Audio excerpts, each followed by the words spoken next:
The following is a presentation of the Eagles Sports Network. This is CNEagles.com. I'm Eric Cain, joined by Carson-Newman track and field coach David Needs. Coach, your team set to go back up to Johnson City this weekend for another meet at ETSU. This time it's the ETSU Track and Field Invitational. A little different feel from last week. Last week there were 7 teams altogether competing in the event. This weekend there'll be 30-plus teams and all across the divisions, D1, D1AA, all the way down to NAIA. How do you prepare for the bigger meet this weekend? You know, it doesn't really affect us as much as you're going to be there longer. As far as like for competition and things like that, that there's going to be a bigger field, so there's going to be more people. There's going to be more competition. Some of the people that are running in some of the events are very fast and can jump very far, and so you like that. You like the small meet that we went to last week, but at times that large meet with lots of competition is better too.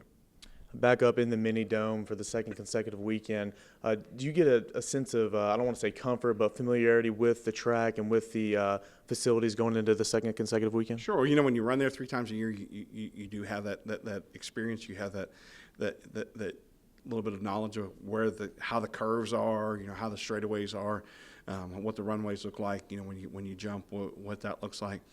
And so those are all good things because, and then it's a fast surface. So those things are good. And, if you have a place close like ETSU for us, it's a great place, for a great opportunity for our kids to go and compete and get that experience. You had 2 more athletes provisionally qualify for indoor nationals last week, Kevin Sneed in the 60 and Tori Gall in the pole vault. That makes 4 altogether in your opening 2 meets of the indoor slate. So who do you look for going into this weekend? Who's close? Who's going to take that next step to maybe join the elite crowd? Sure. Randall Freeman was real close last week. In fact, he was in the triple jump. He was behind the board, which means that the spot where he took off from, he could have used more distance, and if he had been just a little bit closer, or even on the board in his case. And had he done that, we figured out that he probably would have qualified for nationals. And so Randall's close. TJ Davis is going to triple jump for the first time this year, and he was a provisional qualifier last year in the triple jump. So you think that can come. Tiana Mills coming off of a hamstring injury, still don't have Tanner Stepp yet. And when Tanner Stepp, who was an All-American last year in indoor, can jump, we certainly think that he's close. Marshall Shank in the pole vault. You got a couple other people, and you got a couple people. Kevin Sneed may run the 200 for us.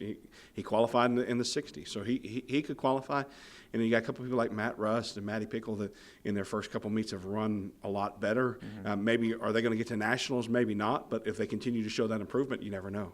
All right. Well, thanks, Coach, and best of luck this weekend. Thank you. He is Carson-Newman track and field coach David Needs. I'm Eric Cain, and this is CNEagles.com.